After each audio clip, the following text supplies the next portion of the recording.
வணக்கம். சமயகுரவர் பாகம் 2. திருஞான சம்பந்தர் ஆளுடைய பிள்ளை எனப் போற்றப்படுபவர்.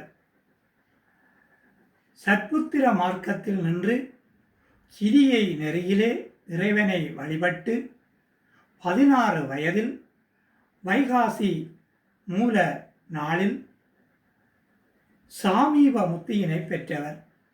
இவர் பாடிய தேவார பதிகங்கள் 1, 2, 3 திருமுறைகளில் இடம்பெற்றுள்ளன. திருநாவுக்கரசு நாயனார் ஆளுடைய அரசு என போற்றப்படுபவர். தாச மார்க்கத்தில் நின்று சரியை நெறியிலே இறைவனை வழிபட்டு 81 வயதில் சித்திரை சதய நாளில் சாலோக முத்தியினை பெற்றவர்.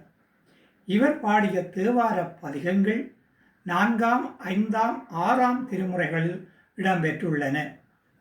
சுந்தரமூர்த்தி நாயனார் ஆளுடைய நம்பி என போற்றப்படுபவர். சக மார்க்கத்தில் நின்று யோக நெறியிலே இறைவனை வழிபட்டு 18 வயதில் ஆடி சுவாதி நட்சத்திர நாளன்று சாரூப முத்தியினை பெற்றவர்.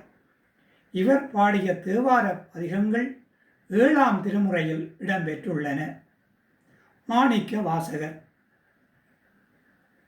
ஆளுடைய அடிகள் என போற்றப்படுபவர்.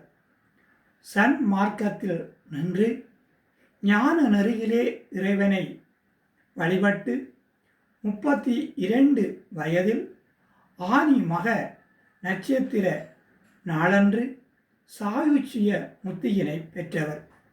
இவர் பாடிய திருவாசகம், திருக்கோவையார் என்பன 8 திருமுறையில் இடம்பெற்றுள்ளன. நன்றி.